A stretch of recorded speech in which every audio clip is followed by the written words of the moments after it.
Hello दोस्तों, स्वागत है आप सभी का आपका अपने चैनल बेसिक नॉलेज में। तो कैसे हैं आप लोग? आशा करता हूं सबसे मस्त है, स्वस्थ है, पढ़ाई बहुत ही जबरदस्त कर रहे हैं। जी हाँ दोस्तों, कल आप लोग क्लास 10th का वीकली टेस्ट का एग्जाम होने वाला है मैथ का। और दोस्तों इसमें आप लोग का एपी से यानी अर्थमेटिक प्रोग्रेशन जिसको समांतर श्रेणी कहते हैं, इसमें बहुत ज्यादा सवाल पूछे जाएंगे। चलिए आज कुछ हम लोग इसमें क्वेश्चन को देखेंगे और सबसे बढ़िया कुछ फॉर्मूला होगा इसमें जो आप लोग एग्जाम में आएगा ही आएगा। जी हाँ दोस्तों, इसको देखिए देखिए कल आप लोग जो भी वीकली टेस्ट देने जाओगे या फिर आगे जो बोर्ड एग्जाम दोगे, ठीक है, बहुत ज्यादा फायदा करेगा।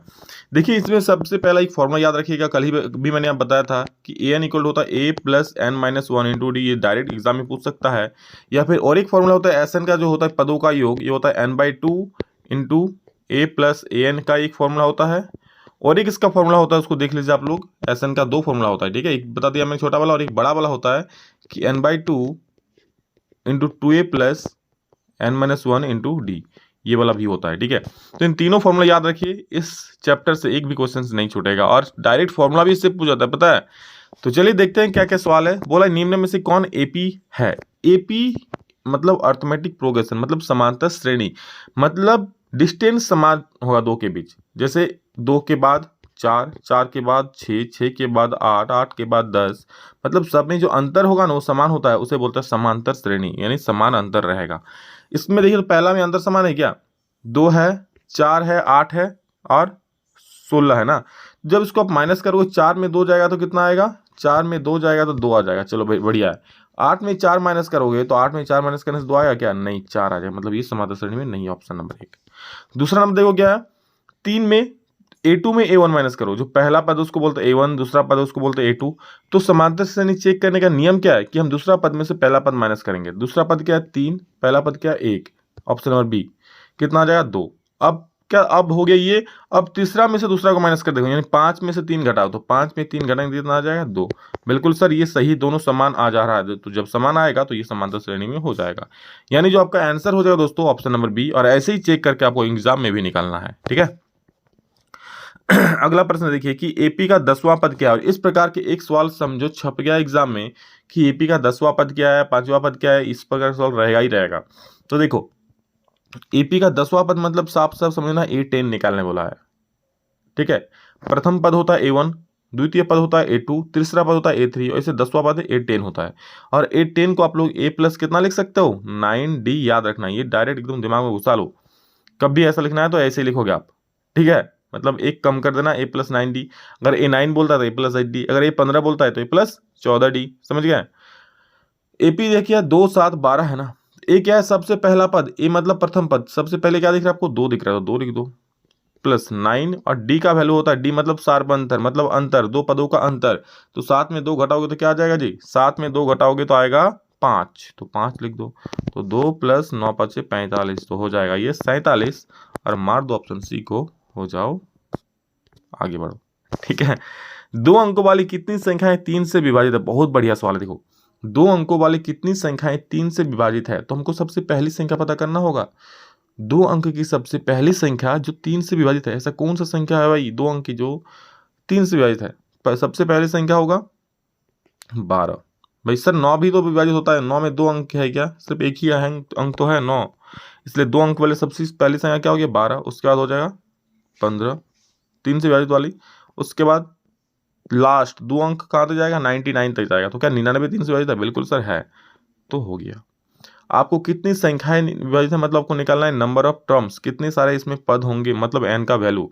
तो लगाएंगे हम formula n equal to a plus N minus one into D. ये फॉर्मूला लगा देना, सिंपल सबका क्वेश्चन बन जाएगा। एन का वैल्यू मतलब अंतिम पद, लास्ट में क्या है? देखो लास्ट में 99 है ना, तो लास्ट में 99 हम लिख देंगे। इक्वल टू ए कितना है? 12 plus N minus one, n तो आपको हमको निकालना है, इंटू डी, डी मतलब दूसरा पद माइनस पहला पद करो। 15 में 12 जाएगा तो 3 आएगा, सही है। अब क्या करोगे? इधर 12 प्लस में उधर के माइनस हो जाएगा, तो चलो लिखते हैं आगे 99 माइनस 12, 99 माइनस 12। इधर क्या था? n माइनस वन इंटू 3 था, ठीक है। तो 99 में 12 जाए तो 9 में 2 गया तो 7, और 9 में गया तो 8, और ये 3 गुना में है ना, तो आके क्या हो जाएगा? बट्टा में हो जाएगा, सही है। अब बराबर n माइनस वन, ये काट दोगे तो 3 दूनी 6, ये 2 बचा 3 9 27 29, इधर हो गया 29, और इधर माइनस वन उधर जाएगा तो प्लस हो जाएगा, यानी 29 प्लस 1 कितना हो जाएगा? 30। मतलब जो n का वैल्यू आपका क्या हो जाएगा?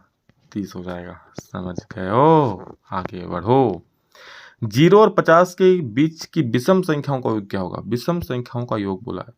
चलो ये आप लोग होमवर्क देंगे, मैं आपको हिंट दे रहा हूँ। 0 और 50 के बीच तो सबसे पहले संख्या हो जाएगी 1 विषम संख्या, उसके बाद 3, उसके बाद 5। इस पर अंतिम संख्या आपको कह सकते हो क्या है? कहाँ तक बोला है? 50 तक। तो 50 तो विषम संख्या नहीं है, क्योंकि वो तो 200 भाग चल जाएगा।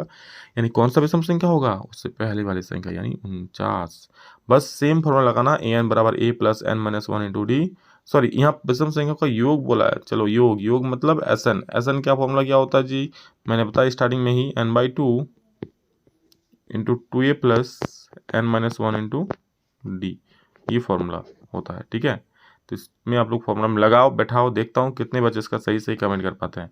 ए का वैल्यू कितना हो जाएगा? 1 हो जाएगा। डी का वैल्यू कितना हो जाएगा? 3 में 1 घटा देना, 2 हो जाएगा।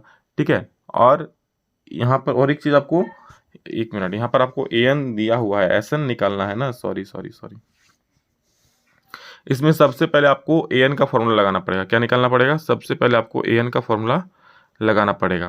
ठीक है, सबसे पहले आपको an का फॉर्मूला लगाना पड़ेगा, तभी आप इसको बना पाओगे। तो an का फॉर्मूला लगाओगे, देखो यहाँ पर SN नहीं लगेगा, यहाँ पर SN का फॉर्मूला मत लगाना, यहाँ पर an का फॉर्मूला लगाना। an का फॉर्मूला आप क्या करना, सबसे पहले n निकाल लेना। ठीक है, an का फॉर्मूला लगाना, किसका? an का फॉर्मूला लगाना, चूंकि बड़ा बना इसमें अभी नहीं बताऊँ। n का फॉर्मूला क्या बना लेना, निकाल लेना।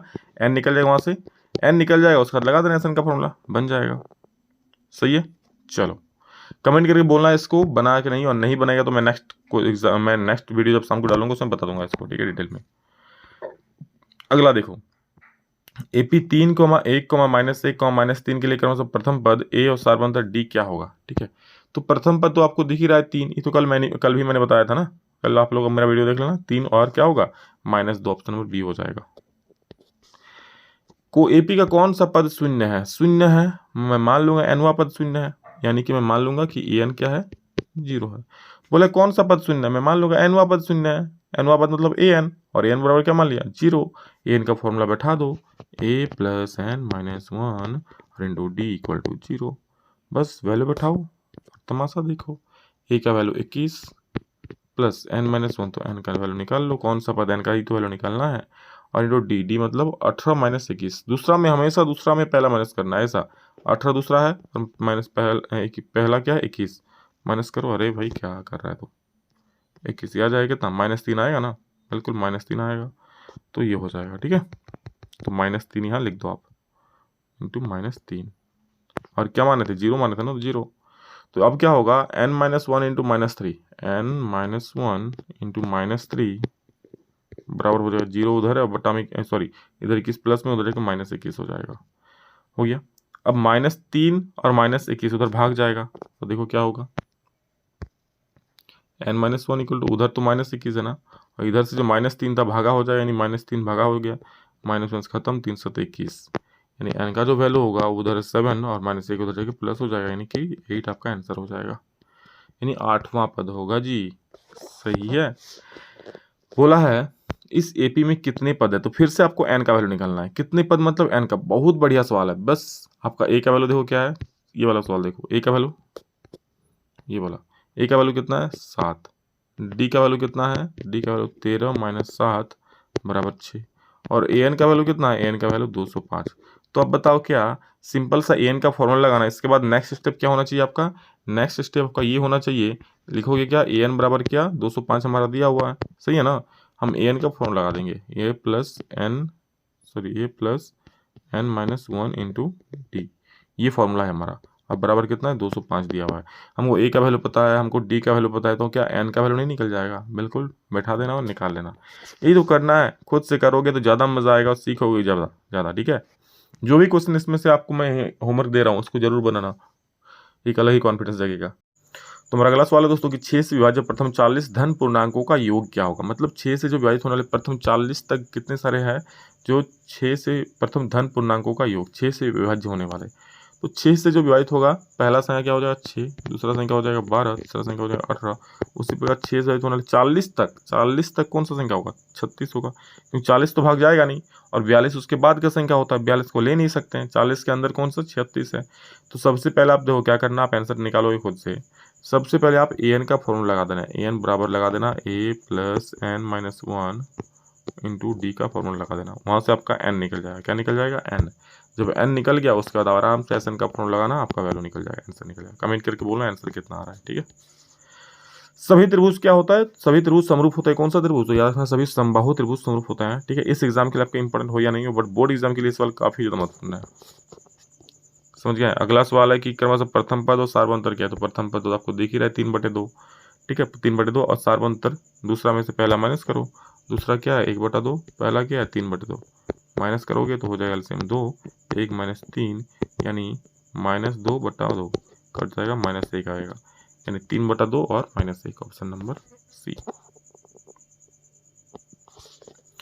इसका 30वां पद क्या है, कल भी ये सवाल मैंने बताया था।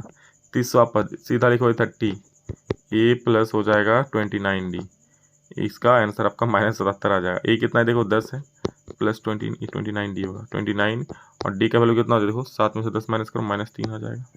बस कैलकुलेट करना, इसका आंसर जो होगा -77 हो जाएगा, ठीक है। का कौन सा पद 27 है, मैंने इस प्रकार के सवाल आपको पहले बहुत सारा करा है। मान लेंगे nवां पद 27 है, मतलब an बराबर आपको मान लो 27 दिया है, सीधा से an का फॉर्मूला लगाओ, a plus n - 1 into D बराबर 27। a का वैल्यू कितना है 5, प्लस n का वैल्यू निकलना है इंटू डी का वैल्यू, 7 में 5 जाएगा तो कितना होगा 2 होगा, इक्वल टू 27। हम लिख सकते हैं इसको आगे क्या कि n - 1 इंटू 2 बराबर 27, और इधर क्या था 5 था तो 5 माइनस हो जाएगा, तो n - 1 इक्वल टू क्या हो जाएगा 27 में 5 जाएगा तो हो जाएगा 22, और 2 गुना में तो बटा हो जाएगा, 2 11 22, इधर 11 आ गया, -1 उधर जाके प्लस हो जाएगा, 11 और 1 12 हो जाएगा, तो 12वां पद जो होगा वो 27 होगा, सही है। चलो बिल्कुल ऐसा ही सवाल आएगा, बोला 3 - 2 के प्रथम 22 पदों का योग, मतलब 22 पदों का योग निकलना है, तो n बराबर दे दिया यहाँ पर 22, क्या दे दिया 22, तो सिंपल सा फॉर्मूला लगाओ SN का, SN बराबर क्या होता है 2a plus n - 1 into D, ठीक है। तो 2a, तो 2a का वैल्यू कितना है देखो 8, प्रथम पद 8 है, प्लस n - 1, n मतलब 22 -1, ठीक है, और इंटू डी, डी कितना है 3 में 4 घटाओगे तो हो जाएगा -5, ये है, ठीक है। तो क्या हो जाएगा देखो 8 दूनी 16 हो जाएगा, और प्लस 22 में 1 जाएगा तो क्या बचेगा, 22 में 1 जाएगा तो हो जाएगा 21, 21 गुना क्या हो जाएगा -5 है उधर, तो 16 प्लस 21 को 5 से गुना कर दोगे, देखो प्लस माइनस क्या हो जाएगा माइनस, प्लस माइनस से माइनस, तो क्या हो जाएगा ये 16 और -21 को 5 से गुना करोगे तो 5 एकम 5 और 5 दूनी 10, 105, ठीक है।